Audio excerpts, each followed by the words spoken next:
नमस्कार दोस्तों, स्वागत है आपका आज के मुख्य समाचार में, जिसमें सबसे पहली और बड़ी खबर में आपको बताएंगे कि आसमान छू रहा है हमारा मनोबल, हमारे धैर्य को परखने की गलती ना करे चीन और पाकिस्तान। सेना प्रमुख का चीन पाकिस्तान को कड़ा संदेश। दूसरी बड़ी खबर में जिक्र होगा कि भारत से ब्रह्मोस मिसाइल खरीदेगा फिलीपींस। 2770 करोड़ रुपए के प्रस्ताव को मिल चुकी है मंजूरी। चीन को घेरने की है पूरी तैयारी। तीसरी बड़ी खबर में जिक्र होगा दोस्तों कि कश्मीर को दहलाने की आतंकी साजिश। सुरक्षा बलों को बांदीपुरा से मिला 10 किलो विस्फोटक। चौथी बड़ी खबर में आपको बताएंगे कि भारत का कद बढ़ने के बीच राष्ट्रीय हितों की रक्षा में सेना अहम बनी रहेगी, राजनाथ सिंह का बड़ा बयान। और पांचवी बड़ी खबर में जिक्र उत्तर प्रदेश के चुनाव का।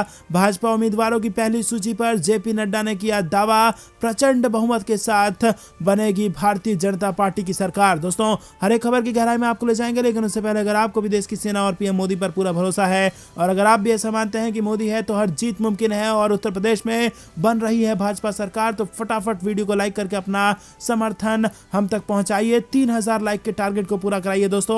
और अगर चैनल पर नए हैं तो रोज की मुख्य समाचार के लिए इस लाल बटन को दबा के चैनल को सब्सक्राइब करके रख लीजिए और घंटी बजाकर कमेंट में लिखिए जय हिंद। दोस्तों, रुक करते हैं सबसे पहली और बड़ी खबर की तरफ। आसमान छू रहा है हमारा मनोबल, हमारे धैर्य को परखने की गलती ना करे चीन और पाकिस्तान। सेना प्रमुख का चीन पाकिस्तान को कड़ा संदेश। दोस्तों, सेना प्रमुख जनरल एमएम नरवणे ने शनिवार को 2 टूक कहा है कि देश की सीमा पर यथास्थिति में एक तरफा बदलाव की किसी भी कोशिश को सफल नहीं होने दिया जाएगा।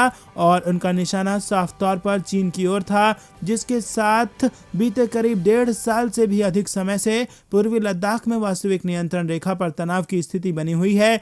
वहीं भारतीय सेना दिवस पर आयोजित परेड को संबोधित कर रहे थे और अब उन्होंने आतंकियों को पनाह देने को लेकर पाकिस्तान को भी आड़े हाथों ले लिया है। आपको बता दें कि केएम करियप्पा परेड ग्राउंड में आर्मी डे परेड को संबोधित करते हुए सेना प्रमुख ने चीन के साथ लगने वाली उत्तरी सीमाओं पर घटनाक्रम का हवाला देते हुए कहा कि बीता साल सेना के लिए बेहद चुनौतीपूर्ण रहा। पूर्वी लद्दाख गतिरोध की ओर संकेत करते हुए जनरल नरवणे ने कहा कि हालात को नियंत्रण में लाने और इसे बरकरार रखने के लिए भारत और चीन के बीच सैन्य स्तर की 14 दौर की वार्ता हो चुकी है।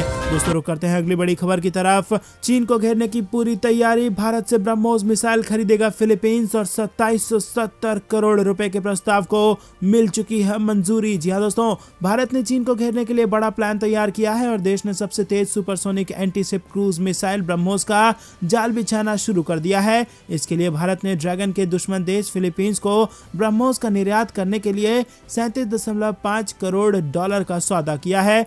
सूत्रों के अनुसार फिलीपींस के राष्ट्रीय रक्षा विभाग ने BrahMos air space private limited को जारी कर दिया है, जिसके तहत अगले सप्ताह दोनों देशों के बीच अनुबंध पर यानी कि एग्रीमेंट पर हस्ताक्षर किए जाने की संभावना है। वहीं चीन को इस सौदे से बड़ा झटका लगा है। दक्षिणी चीन सागर पर अधिकार को लेकर चीन के साथ फिलीपींस का विवाद चल रहा है और रिपोर्ट के मुताबिक ऐसे में ब्रह्मोस मिसाइल को फिलीपींस अपने तटीय इलाकों में तैनात कर सकता है। तो दोस्तों, चौतरफा घिर चुका है चीन और भारत ने उठा लिया है ये बड़ा कदम। वीडियो अभी तक लाइक नहीं किया है तो इसी खबर को जानने के बाद तुरंत लाइक जरूर कीजिए। रुक करते हैं अपनी बड़ी खबर की तरफ। कश्मीर को दहलाने की आतंकी साजिश। सुरक्षा बलों को बांदीपुरा से मिला 10 किलो विस्फोटक। जी हां दोस्तों, आपको बता दें कि बांदीपुरा से सुरक्षा बलों को 10 किलो विस्फोटक सामग्री मिली है। बम निरोधक दस्ते के मौके पर पहुंचने से इस आईईडी को निष्क्रिय कर दिया गया है। पुलिस के वरिष्ठ अधिकारी ने बताया कि नॉर्थ कश्मीर के बांदीपुरा के एक बाग से पुलिस और सेना की 14 आरआर को 10 किलोग्राम आईईडी मिली है। वहीं आपको बता दें कि टीम ने फौरन बम निरोधक दस्ते को बुलाकर विस्फोटक सामग्री को ध्वस्त करवा दिया। रुक करते हैं अगली बड़ी खबर की तरफ। भारत का कद बढ़ने के बीच राष्ट्रीय हितों की रक्षा में सेना अहम बनी रहेगी, राजनाथ सिंह का बड़ा बयान। जी हां दोस्तों, रक्षा मंत्री राजनाथ सिंह ने शनिवार को कहा कि भारत का कद और ताकत बढ़ने के मद्देनजर राष्ट्रीय हितों की रक्षा करने में भारतीय सैनिक की अहम भूमिका बरकरार रहेगी। मंत्री ने सेना दिवस के अवसर पर कहा कि भारतीय सेना राष्ट्र की सीमाओं पर लगातार नजर रखती है और इस तरह वो नागरिकों में विश्वास पैदा करती है। सेना के ट्विटर हैंडल पर पोस्ट किए गए संदेश में राजनाथ सिंह ने कहा कि भारतीय सेना ने नई उभरती बहुक्षेत्रीय सुरक्षा चुनौतियों से निपटने के लिए विस्तारित भूमिका निभाने की तैयारी कर रही है। और इसी के साथ राजनाथ सिंह ने कहा कि प्राकृतिक आपदा के दौरान सेना की कार्रवाई उल्लेखनीय रही है और सभी ने इसकी बहुत सराहना की है। रुक करते हैं अगली बड़ी खबर की तरफ। भाजपा उम्मीदवारों की पहली सूची पर जगत प्रकाश नड्डा ने किया दावा कि उत्तर प्रदेश में प्रचंड बहुमत के साथ आ रही है भारतीय जनता पार्टी की सरकार। जी हां दोस्तों, शनिवार को भाजपा द्वारा जारी की गई उम्मीदवारों की पहली सूची में टिकट पाने वाले नेताओं को बधाई देते हुए जेपी नड्डा ने कहा कि प्रधानमंत्री नरेंद्र मोदी के मार्गदर्शन में भाजपा के प्रत्येक कार्यकर्ता ने समाज के हर वर्ग के लिए 24 घंटे तत्परता से काम किया है और चुनाव में पार्टी को जनता का आशीर्वाद मिलेगा। शनिवार को पार्टी राष्ट्रीय मुख्यालय में केंद्रीय मंत्री एवं उत्तर प्रदेश चुनाव प्रभारी धर्मेंद्र प्रधान और राष्ट्रीय महासचिव अरुण सिंह द्वारा 107 उम्मीदवारों की पहली सूची को जारी करने के बाद घोषित उम्मीदवारों को बधाई देते हुए जेपी नड्डा ने ट्वीट कर कहा कि आगामी उत्तर प्रदेश विधानसभा चुनाव के प्रथम एवं द्वितीय चरण के लिए जिन उम्मीदवारों का नाम घोषित हुआ है उन सभी को बधाई। प्रधानमंत्री नरेंद्र मोदी के मार्गदर्शन में भाजपा के प्रत्येक कार्यकर्ता ने समाज के हर वर्ग के लिए 24 घंटे तत्परता से काम किया है। रुक करते हैं अगली बड़ी खबर की तरफ। वर्चुअल रैली में जुटाई गई थी समाजवादी पार्टी द्वारा आयोग ने थमा दिया नोटिस। जी हां दोस्तों, कोरोना संकट की वजह से अभी चुनावी राज्यों में रैलियों पर रोक लगी हुई है, लेकिन समाजवादी पार्टी ने अपने लखनऊ वाले कार्यक्रम में वर्चुअल रैली के नाम पर भारी भीड़ जुटा ली थी। अब चुनाव आयोग ने इस मामले का संज्ञान ले लिया है और 24 घंटे के अंदर पार्टी से जवाब मांगा गया है। इस विवाद की वजह से 2500 सपा कार्यकर्ताओं के खिलाफ पहले ही शिकायत दर्ज की जा चुकी है। अब जानकारी के लिए बता दें कि कोरोना के बढ़ते मामलों की वजह से पहले चुनाव आयोग ने 15 जनवरी तक रैलियों पर रोक लगा दी थी, फिर आज अब 22 जनवरी तक उस रोक को बढ़ा दिया गया है। लेकिन सपा ने 14 जनवरी को जो कार्यक्रम किया था उसमें कोरोना प्रोटोकॉल की धज्जियां उड़ाई गई थी और सोशल डिस्टेंसिंग का भी ख्याल नहीं रखा गया था और इसी वजह से पहले वहां के डीएम ने जांच के आदेश दिए थे और फिर सपा के कार्यकर्ताओं के खिलाफ शिकायत दर्ज की गई। अब चुनाव आयोग ने भी सपा को नोटिस जारी कर दिया है और अगर 24 घंटे के अंदर जवाब नहीं दिया गया तो सख्त एक्शन लिया जा सकता है। रुक करते हैं अगली बड़ी खबर की तरफ। पीएम मोदी का ऐलान, अब से 16 जनवरी होगा नेशनल स्टार्टअप डे। जी हां दोस्तों, आपको बता दें कि देश का भविष्य कैसा हो इसके लिए प्रधानमंत्री नरेंद्र मोदी ने भविष्य के कारोबारियों और उद्योगपतियों के साथ बातचीत की है। स्टार्टअप इंडिया के 6 साल पूरे होने पर प्रधानमंत्री नरेंद्र मोदी ने इस बातचीत के दौरान देश में उभरते स्टार्टअप की सराहना की है। रुक करते हैं अगली बड़ी खबर की तरफ। भारतीय सेना ने हर मोर्चे पर दिखाया अदम्य साहस।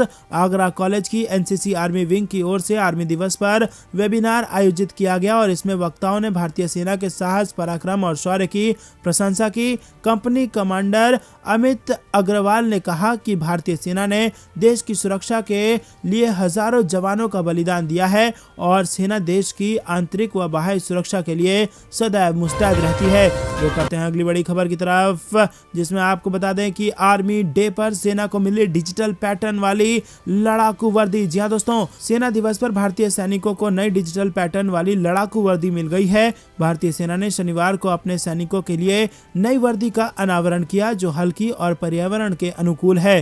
करियप्पा ग्राउंड में सेना दिवस की परेड में पहली बार नई वर्दी के साथ पैरा एसएफ यानी कि स्पेशल फोर्सेस सैनिक शामिल हुए और इस नई लड़ाकू पोशाक लाने का फैसला हाल ही में आयोजित सेना कमांडरों के सम्मेलन में किया गया था। सेना की डिजिटल पैटर्न वाली अधिक आरामदेह नई लड़ाकू वर्दी को national institute of fashion technology ने सेना के निकट समन्वय में डिजाइन किया है।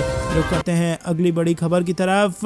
कोरोना संक्रमण को लेकर डॉक्टरों ने दी सचेत रहने की सलाह और इसी के साथ बताई कब तक प्रभावी रहेगी तीसरी लहर। जी हां दोस्तों, कोरोना संक्रमण की तीसरी लहर जिले में तेजी से लोगों को अपना शिकार बना रही है। विशेषज्ञों का तीसरी लहर के संक्रमितों की संख्या दिनों दिन बढ़ती जाएगी। ऐसे में करीब 35 दिनों तक अधिक सावधानी बरतने की जरूरत है। लोगों को कोविड-19 एप्रोप्रिएट बिहेवियर अपनाना होगा और जिससे खुद को और समाज को सुरक्षित रखा जा सके, ये कहना है डॉक्टरों का। रुक करते हैं अगली बड़ी खबर की तरफ जो कि मौसम विभाग से जुड़ी आ रही है। घाटी में शून्य के नीचे गया पारा, मौसम विभाग ने जताई भारी बारिश और बर्फबारी की आशंका। जी हां दोस्तों, आपको बता दें कि मौसम विभाग से बड़ा अपडेट आ रहा है। देश भर में इन दिनों भीषण शीतलहर का प्रकोप जारी है और इससे कश्मीर घाटी और लद्दाख क्षेत्र भी अछूता नहीं है। वहीं तापमान शून्य से नीचे पहुंच गया है जिसके बाद भीषण शीतलहर की स्थिति बनी हुई है और पूरे श्रीनगर में शनिवार को न्यूनतम तापमान शून्य से 4.5 डिग्री सेल्सियस नीचे दर्ज किया गया है।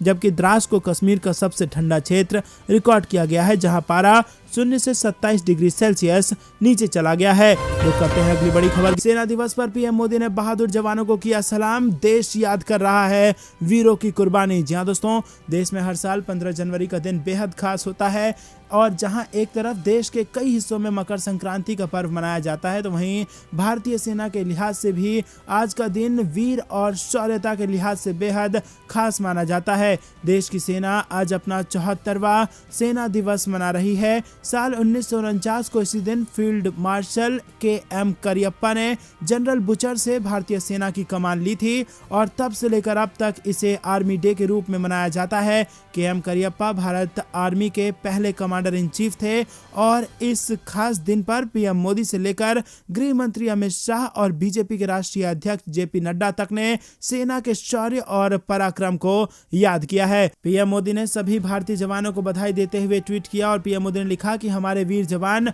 पूर्व सैनिकों और उनके परिवारजनों को सेना दिवस की हार्दिक शुभकामनाएं। भारतीय सेना अपनी बहादुरी और कुशलता के लिए जानी जाती है। भारत की सुरक्षा में उनके इस बहुमूल्य योगदान को शब्दों में बयान नहीं किया जा सकता। दोस्तों, करते हैं अगली बड़ी खबर की तरफ। सीमा पर यथास्थिति को एक तरफा बदलने के किसी भी प्रयास को सफल नहीं होने देंगे, चीन को सेना प्रमुख की दो टूक। जी हां दोस्तों, आपको बता दें कि सेना प्रमुख जनरल एम.एम. नरवणे ने सेना दिवस परेड के अवसर पर चीन और पाकिस्तान को खरी खोटी सुनाई है। उन्होंने कहा कि पिछला साल सेना के लिए अत्यधिक चुनौतीपूर्ण रहा और स्थिति को नियंत्रण में रखने के लिए हाल ही में भारत चीन के बीच 14वें दौर की सैन्य स्तरीय वार्ता हुई है। पूर्वी लद्दाख गतिरोध पर जनरल नरवणे ने कहा कि विभिन्न स्तरों पर संयुक्त प्रयासों से कई क्षेत्रों से सेनाएं पीछे हटी हैं, जो एक रचनात्मक कदम है। उन्होंने कहा कि हमारा संदेश स्पष्ट है कि भारतीय सेना देश स्थिति को एक तरफा बदलने के किसी भी प्रयास को सफल नहीं होने देगी। इसके आगे जनरल नरवणे ने कहा कि नियंत्रण रेखा पर जो स्थिति है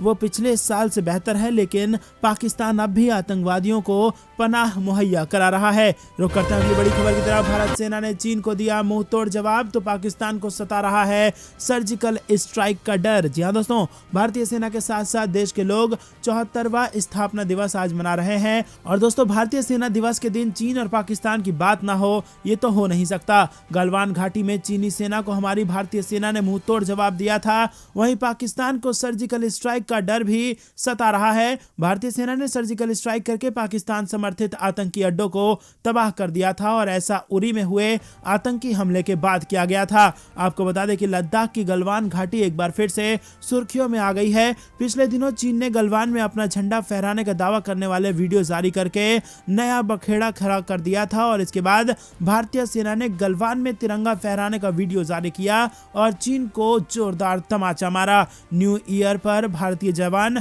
गलवान में तिरंगा फहराते नजर आए थे और इसकी तस्वीर भी सामने आई थी। तस्वीरों में सेना के 30 जवान तिरंगा के साथ नजर आ रहे थे। जवान हथियार लिए हुए थे।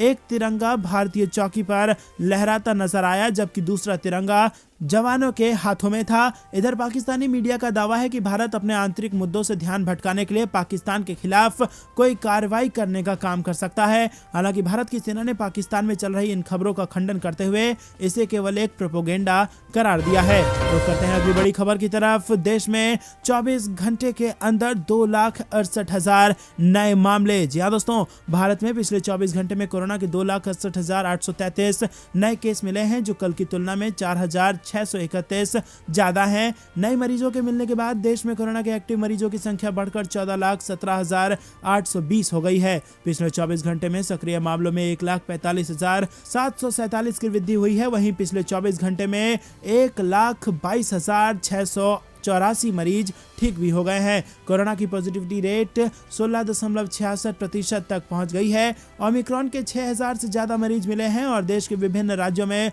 शुक्रवार को कोरोना के नए वेरिएंट ओमिक्रॉन के 6,041 मामले मिले हैं। देश में शुक्रवार को मिले कोरोना के मरीजों की संख्या गुरुवार को मिले मरीजों से 1.8% ज्यादा है और पिछले 24 घंटे में सबसे अधिक केस दर्ज करने वाले राज्य में महाराष्ट्र सबसे ऊपर है और यहां कोरोना के 43,211 नए मामले सामने आए। दोस्तों रुक करते हैं अगली बड़ी खबर की तरफ। पीएम मोदी देंगे फिर एक बार योगी सरकार का मंत्र। 18 जनवरी को बनारस के बीजेपी कार्यकर्ताओं से करेंगे संवाद। जी हाँ दोस्तों, प्रधानमंत्री नरेंद्र मोदी 18 जनवरी को उत्तर प्रदेश के बनारस के भाजपा पार्टी ने शनिवार को ये जानकारी दी है। निर्वाचन आयोग द्वारा उत्तर प्रदेश समेत 5 राज्यों में विधानसभा चुनावों के कार्यक्रम की घोषणा के बाद पार्टी कार्यकर्ताओं के साथ मोदी का ये पहला राजनीतिक कार्यक्रम होगा। सूत्रों ने बताया कि मोदी इस दौरान संभवतः डिजिटल संवाद करेंगे। भाजपा की उत्तर प्रदेश इकाई ने कार्यक्रम की जानकारी अपने ट्विटर हैंडल पर दी और लोगों से नमो ऐप के जरिए अपने विचार एवं सुझाव साझा करने को कहा। प्रधानमंत्री नरेंद्र मोदी चुनावों की तारीख की घोषणा से पहले उत्तर प्रदेश का कई दौरा कर चुके हैं और इस दौरान उन्होंने कई परियोजनाओं का शिलान्यास और उद्घाटन किया और अपने दौरे के दौरान उन्होंने न सिर्फ योगी सरकार के कामकाज की जमकर तारीफ की, वहीं विपक्ष पर तीखे हमले भी किए। प्रधानमंत्री ने यूपी में लॉ एंड ऑर्डर में कथित सुधार के लिए योगी आदित्यनाथ की खूब सराहना की और उन्होंने यूपी में योगी को उपयोगी बताया था। निर्वाचन आयोग ने विधानसभा चुनाव की घोषणा करते हुए कोविड-19 के बढ़ते मामले के मद्देनजर 15 जनवरी तक जनसभाओं और रोड शो पर प्रतिबंध लगा दिए हैं और वो शनिवार के बाद में अपनी भावी दिशा निर्देश की जानकारी देगा। रुक करते हैं अगली बड़ी खबर की तरफ। जम्मू कश्मीर के सोपोर में लश्कर के 3 आतंकी गिरफ्तार, हथियार और गोला बारूद हुए इनसे बरामद। जी हाँ दोस्तों, आपको बता दें कि जम्मू कश्मीर की सोपोर पुलिस ने ज्वाइंट नाका पर लश्कर के 3 आतंकवादियों को गिरफ्तार कर लिया है। इनके पास से 2 पिस्तौल मैगजीन और 13 पिस्तौल राउंड और 1 हथगोला बरामद हुआ है और ये मामला 11 जनवरी का है और इस तरह जम्मू कश्मीर पुलिस की तत्परता के चलते बढ़ती आतंकी साजिश नाकाम हो गई है। जम्मू कश्मीर में टेरर मॉनिटरिंग ग्रुप की रणनीति आतंकी गुटों पर भारी पड़ रही है। टेरर मॉनिटरिंग ग्रुप की प्रभावी कार्रवाई के चलते आतंकियों के जमीनी नेटवर्क पर नकेल कसने में काफी कामयाबी मिली है। आतंकी फंडिंग नेटवर्क को तोड़ने के लिए एजेंसियों की छापेमारी का काफी असर हुआ है। बड़े पैमाने पर ओवरग्राउंड वर्कर गिरफ्तार हुए हैं। जम्मू कश्मीर में ओवरग्राउंड वर्कर नेटवर्क पर नकेल कसने की कार्रवाई के तहत आतंकियों को लॉजिस्टिक मदद के आरोप में 1900 से ज्यादा लोगों को गिरफ्तार किया गया है। वर्ष 2020 और 21 में जम्मू कश्मीर में लगभग 195 आतंकवादी मॉड्यूल का भांडाफोड़ किया गया और पिछले साल लगभग 35 आतंकी ठिकानों का खुलासा किया गया। रुक करते हैं अगली बड़ी खबर की तरफ। सपा दफ्तर में भीड़, चुनाव आयोग सख्त, नेताओं पर एफआईआर के बाद इंस्पेक्टर सस्पेंड और एसीपी और एसीएम भी हटाए जाएंगे। जहां दोस्तों, समाजवादी पार्टी के विक्रमादित्य मार्ग पर स्थित कार्यालय में शुक्रवार को सदस्यता ग्रहण कार्यक्रम व वर्चुअल रैली के दौरान भीड़ जुटने पर चुनाव आयोग ने शाम को सख्त रुख अख्तियार किया। दोपहर में डीएम को निर्देश देकर गौतमपल्ली थाने में सपा नेताओं व करीब 2500 कार्यकर्ताओं के खिलाफ एफआईआर दर्ज करवा दी। रात में डीएम की रिपोर्ट पर भीड़ जुटने के लिए लापरवाह मानते हुए इंस्पेक्टर गौतमपल्ली दिनेश सिंह बिष्ट को निलंबित कर दिया गया।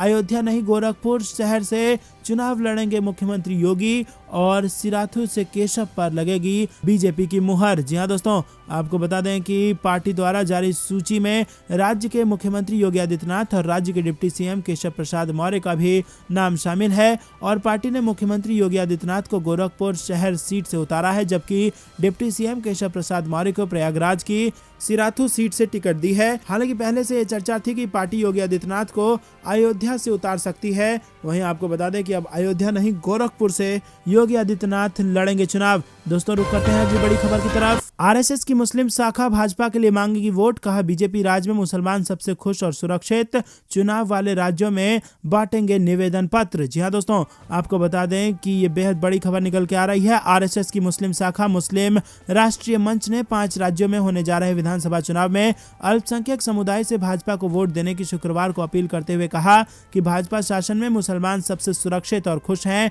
जबकि कांग्रेस, समाजवादी पार्टी और बहुजन समाज पार्टी उन्हें केवल वोट बैंक मानती है। वहीं आपको बता दें, एमआरएम ने समुदाय के कल्याण के लिए केंद्र और राज्यों में भाजपा सरकारों द्वारा लागू की गई विभिन्न योजनाओं का जिक्र किया और कहा कि पार्टी देश में मुसलमानों की सबसे बड़ी शुभचिंतक है। दोस्तों रुक करते हैं अगली बड़ी खबर की। सेना प्रमुख की चेतावनी के बाद खौफ में आया पाकिस्तान, सताने लगा सर्जिकल स्ट्राइक का डर। जी दोस्तों, भारत के खिलाफ पाकिस्तान लगातार झूठा प्रोपेगेंडा फैलाता रहा है और इसमें कोई नई बात नहीं है, लेकिन पड़ोसी मुल्क भारतीय सेना से इतना खौफ में है कि खुद ही इसका इजहार कर देता है। हाल ही में पाकिस्तान के विदेश मंत्रालय के प्रवक्ता असीम इफ्तिखार अहमद ने एक बार फिर भारत से अपने डर की बात खुलेआम कबूल ली है। पाकिस्तान का ये बयान भारतीय सेना प्रमुख MM नरवणे की चेतावनी के बाद आया है। जहां दोस्तों डॉन की खबर के मुताबिक पाकिस्तान ने अंतर्राष्ट्रीय समुदाय से गुहार लगाई है कि भारत उसके खिलाफ कोई भी ऑपरेशन यानी कि सर्जिकल स्ट्राइक जैसी ऑपरेशन कर सकता है।